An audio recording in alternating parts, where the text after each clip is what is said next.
Buenos días chicos, en esta presentación vamos a hablar sobre la unidad de documentos legales en la construcción. Siguiendo con esta unidad tenemos contrato y tipo de contrato.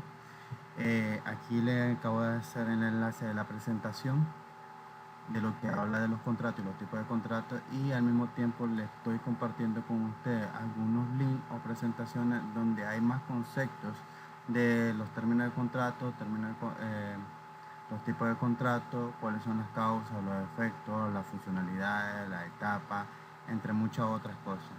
Igual esta presentación habla de los tipos de contratos para el área de construcción, que ustedes lo pueden ver, lo pueden hojear y lo pueden leer. Prácticamente son de la información que lo estoy suministrando. Esto viene siendo como complementario a la información de la presentación en PowerPoint. Entonces vamos a dar enlace con la presentación.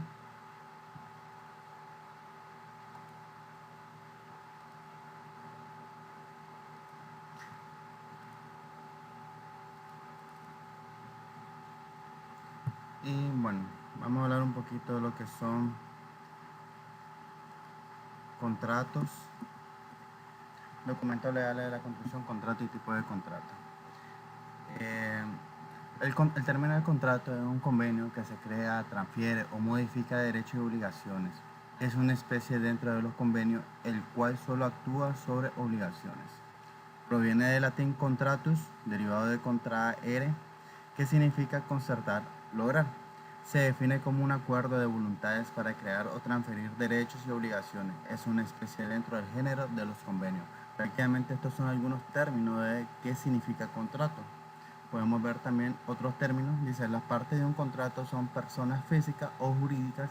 Entendamos de personas jurídicas todas aquellas empresas que están inscritas jurídicamente ante el Ministerio de Hacienda y Crédito. Y personas físicas, entendamos personas físicas como una persona natural que tiene un número RUT inscrito en la DGI nada más. Sigamos, en un contrato hay dos polos o extremos de relación jurídica obligacional. Cada polo puede estar constituido por más de una persona revistiendo la calidad de parte.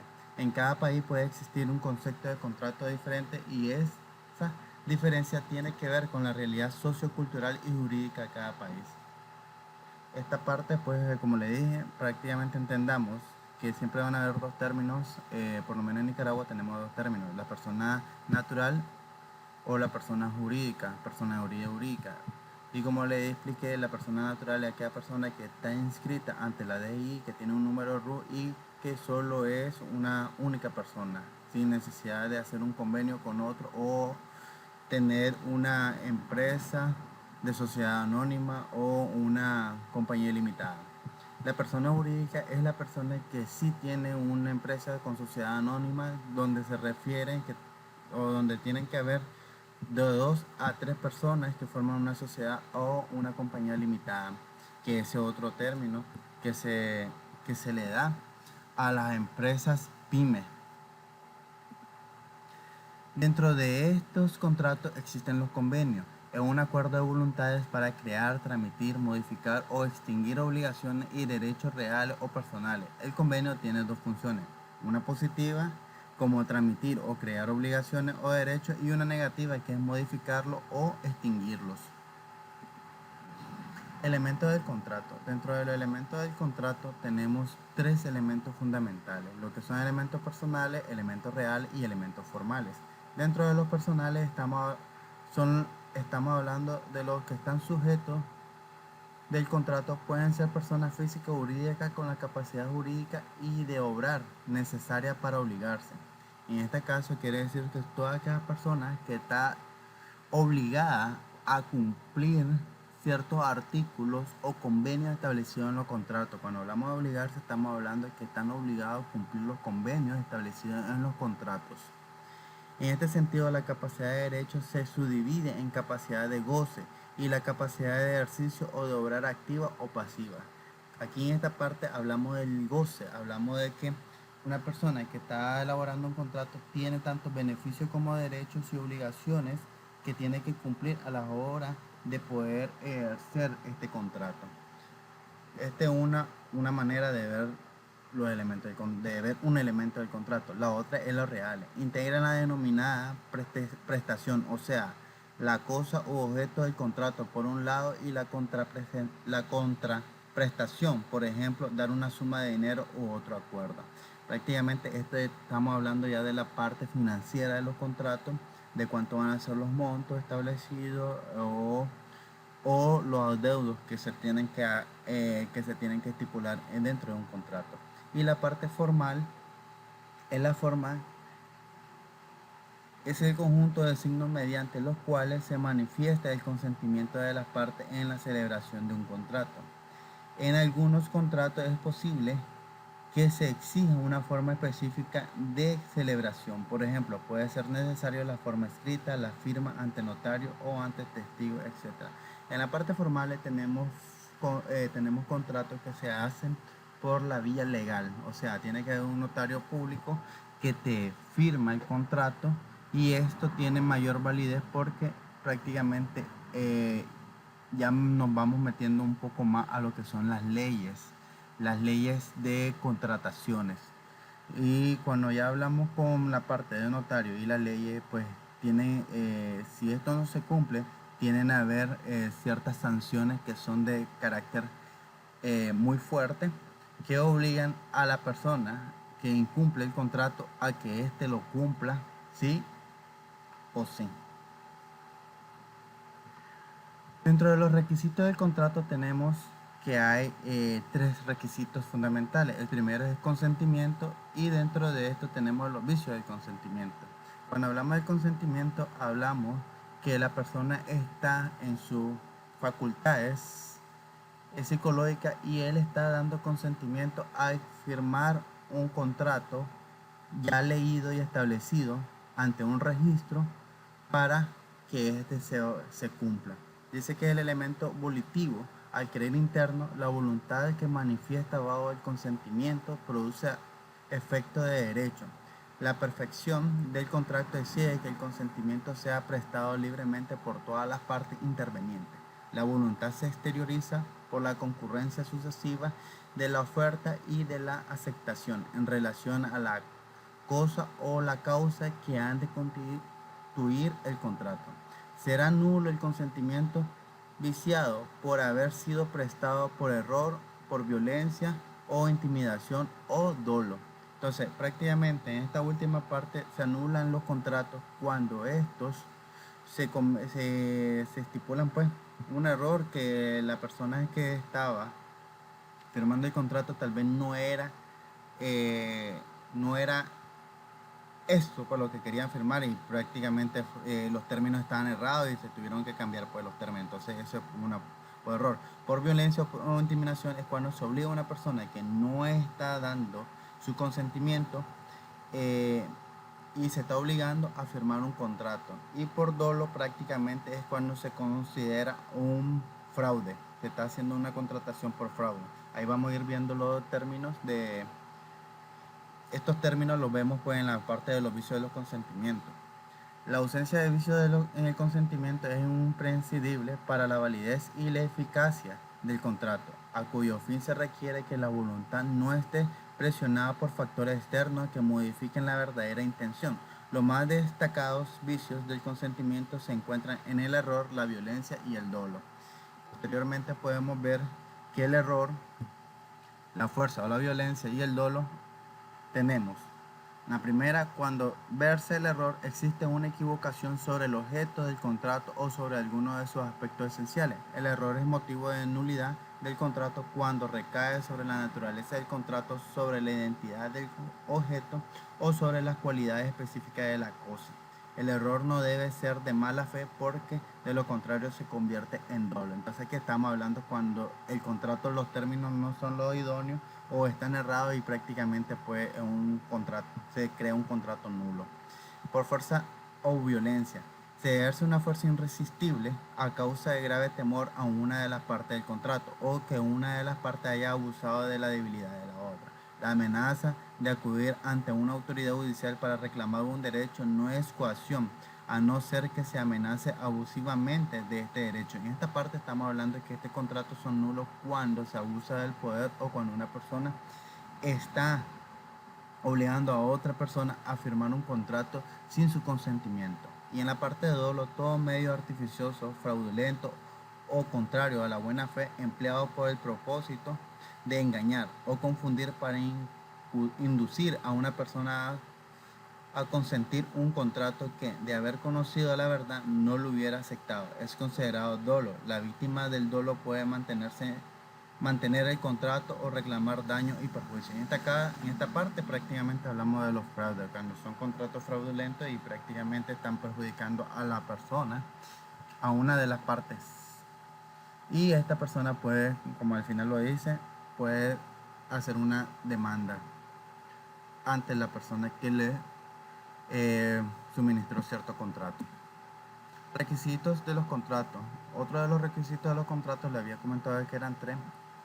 Uno era consentimiento, la otra son objetivos y las otras dos son causas. Y la otra es causa.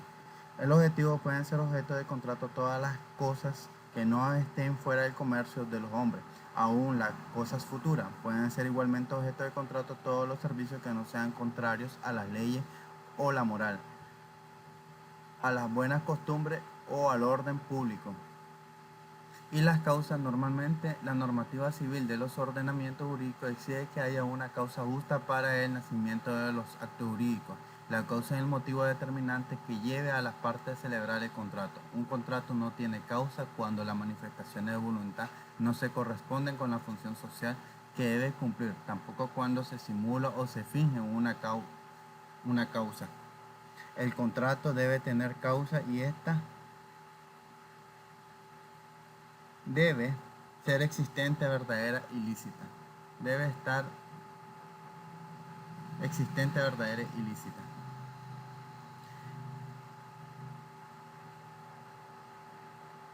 Después tenemos lo que son la clasificación de los contratos. A continuación, las clases más comunes sobre las cuales la doctrina es coincidente y que son contratos unilaterales o bilaterales, contratos onerosos y gratuitos, contratos conmutativos y aleatorios, contratos principales y accesorios, contratos instantáneos y de trato sucesivo, contrato consensual y real, contrato formal, solemne o de solemne o no solemne o no formal, contratos privados y públicos, contratos nominados o típicos e innominados o atípicos, contratos determinados únicamente en su género y por su publicidad.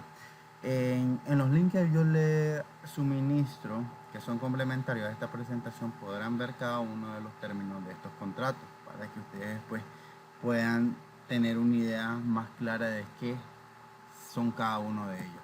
Y aquí le muestro un contrato de proyecto de construcción, que este es otra clasificación de los contratos. Como podrán ver, aquí tengo que el contrato tiene el nombre del propietario, tiene una cédula de identidad, tiene una denominación que es dueño y tiene otra denominación que es el constructor. O igual, ambas personas tienen su nombre y cédula de identidad. Tiene cláusulas como la primera que son propietarias del constructor, el dueño y del dueño. La segunda habla del constructor, la tercera habla del dueño, la cuarta habla del dueño y hay una quinta cláusula que no está establecida aquí que pues habla de los tiempos y otras cosas. Este es más que todo como un ejemplo que ustedes pueden ver. Podemos buscar un sinnúmero de ejemplos de contratos y van a ir variando conforme a las necesidades de los proyectos. Parte de los contratos de construcción es una modalidad de los últimos tiempos que se está haciendo habitual en los grandes proyectos de construcción. En este tipo de contratos, el constructor o contratista toma a su cargo tanto el proyecto como la construcción de obras y en su oferta valora la ejecución de los trabajos descritos en un proyecto que el mismo equipo o alguien por cuenta del constructor ha redactado. En este tipo de contrato, el contratista realiza la licitación sobre el pliego de bases que define de manera sucinta el objetivo o intención que desea conseguir con la construcción y deja en libertad al licitador para definir la manera de lograrlo, debiendo el mismo licitar valorar con posterioridad su propio proyecto. Aquí hablamos algo de los pliegos bases. Recordemos que en la clase anterior yo le pasé unos links y le pasé cómo ustedes podían descargar pliegos bases y condiciones de la página de Nicaragua Compra. Prácticamente los pliegos bases y condiciones, como lo dice aquí, define la manera, suscita al objeto y la intención que desea conseguir con la construcción. Prácticamente ahí están todos los términos de los que va a llevar el proyecto o el contratista y que tiene que cumplir. Entre otros también está una memoria técnica, están las fichas técnicas y están todo lo que son los TDR de los proyectos. El contratista realiza la adjudicación a aquella oferta a la que resulta más aceptable para satisfacer los objetos perseguidos con la construcción o simplemente a aquella que le gusta más. Algunos contratistas se inclinan claramente por este tipo de contratos, sobre todo cuando en él se incluye la financiación de toda la operación. Es decir, el constructor no solo aporta el proyecto completo y su construcción, sino que lo financia y el contratista se compromete a abono a lo largo de una serie de años, normalmente mucho más de lo que dura la construcción, el importe total de su promoción. Prácticamente muchos proyectos a nivel nacional y de nivel público o privado se hacen de esta manera. Lo que mucha parte, mejor dicho, en la parte pública, lo que se pide es que el contratista tenga un financiamiento para poder eh, realizar el proyecto a su 100% y después se va a ir pagando conforme a avalúos y estos avalúos se van estableciendo en fechas ya sea quincenales, mensuales, de acuerdo a lo que se establezca también en la cláusula del contrato en lo que son los montos y formas de pago, que esta es otra de las cláusulas cuando son proyectos o cuando hablamos de proyectos o ultraproyectos que tiene una duración de 2, 3, 4 hasta 5 años. Entonces prácticamente estos proyectos se trabajan de esta manera. En la actualidad, en ciertos casos se incluye entre los trabajos comprendidos en el contrato incluso el mantenimiento de la construcción o instalación construida durante una cantidad considerable de años. En algunos países se contratan en la actualidad tramos de carretera incluyendo en el contrato el paquete completo, proyecto, construcción o mantenimiento durante 10 o 15 años. El contratista pacta con el constructor el pago dilatado en el tiempo de toda operación incluyendo, como es lógico, en el importe los intereses generados por el pago diferido. Como le digo, prácticamente todo esto está en una cláusula que se llama monto del proyecto y formas de pago del proyecto. Entonces, cuando nosotros tenemos ya estas cláusulas definidas con los montos y la forma de pago, prácticamente el proyecto se va a ir desarrollando o se va a ir pagando conforme está estipulado en esto. Y a esto nosotros le llamamos avalúos de proyectos. En algunos casos hay empresas por el sector privado que dan adelanto de proyectos y estos adelantos de proyectos tienen que ir también montados en estos avalúos a nivel de porcentaje, porque en cada uno de los pagos que se realicen de manera de avalúo se va quitando un porcentaje gradual del adelanto que se le dio al contratista para iniciar cierto proyecto. Como ventaja de este sistema se pueden señalar coordinación de especialistas en diseño y en construcción de un determinado tipo de obra, lo que repercute favorablemente en la calidad final de la construcción. Proyectos concebidos en todo momento para ser construidos de una manera racional y económica. En muchas ocasiones el diseño ha sido condicionado por la propia ejecución de los trabajos. Y 3, posibilidad de conseguir oferta económica ventajosa a amoldar el constructor, el proyecto a su disponibilidad. En esta parte, pues, dentro de la ventaja se habla pues que cuando se hacen ofertas se busca al mejor postulante o el que tenga el mejor precio. Prácticamente en las licitaciones públicas, en el caso de Nicaragua, se considera un 10% arriba o un 10% abajo del monto ya establecido por la misma institución.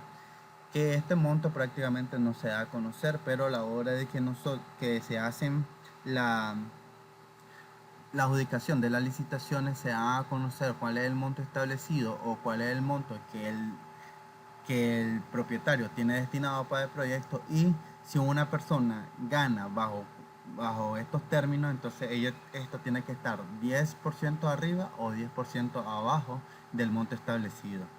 Eso es lo que nos va a entender en la parte 3. Y en la parte 2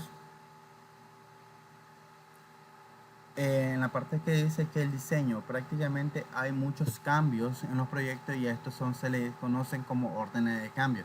Cuando no se está considerando o no se consideró algo en el diseño, pero en que en el campo se tiene que establecer, entonces se hace una orden de cambio. Una orden de cambio es quitar un elemento, o mejor dicho, un elemento de mayor costo y de menor importancia por otro de mayor importancia y que tenga el mismo costo determinado. Eso es una orden de cambio.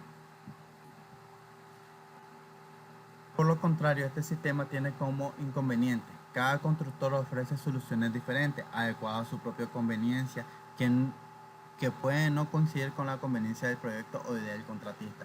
En este caso, lo que se hace es que a la hora de licitar eh, se establecen o se denominan, eh, ¿cómo lo podríamos decir?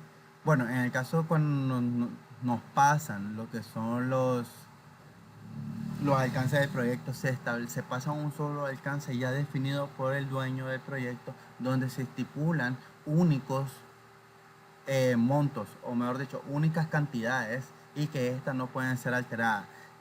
En esta parte el contratista puede solicitar los planos para verificar que en realidad los montos establecidos por el dueño sean correctos, pero si le sale más o le sale menos, tiene que adecuarse o sus precios tienen que seguir adecuados al monto establecido. En este caso, pues cuando sale de más, es lo único que hace un reajuste de las cantidades con referencia al monto, que con referencia al monto y con referencia a los alcances establecidos por el contratista para pues mantener el precio. Los precios pueden variar, nunca todos los contratistas van a tener el mismo precio porque no todos tienen los mismos proveedores y no todos calculan de la misma manera a la hora de destacar su alcance.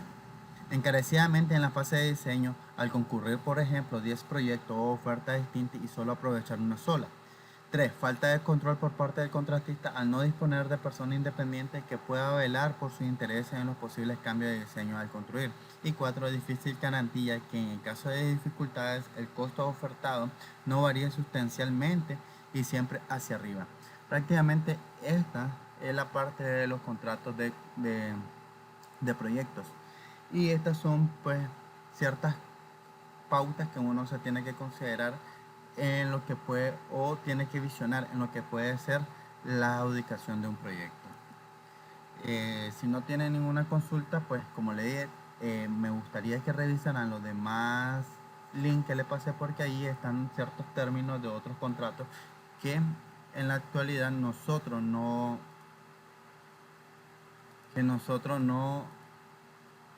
hemos establecido, que no se han considerado y que a la larga pues pueden ser de gran ayuda para ustedes. Entonces le doy los links, le dejo la presentación, ustedes pueden ir viendo aquí cada uno de ellos y pues prácticamente nos vemos para la siguiente clase. Cualquier comentario pueden hacérmela en el foro de sugerencia y bueno, abajo le estaré dejando también la actividad, la tarea para el día para esta semana. Así que nos vemos muchachos, saludos a todos.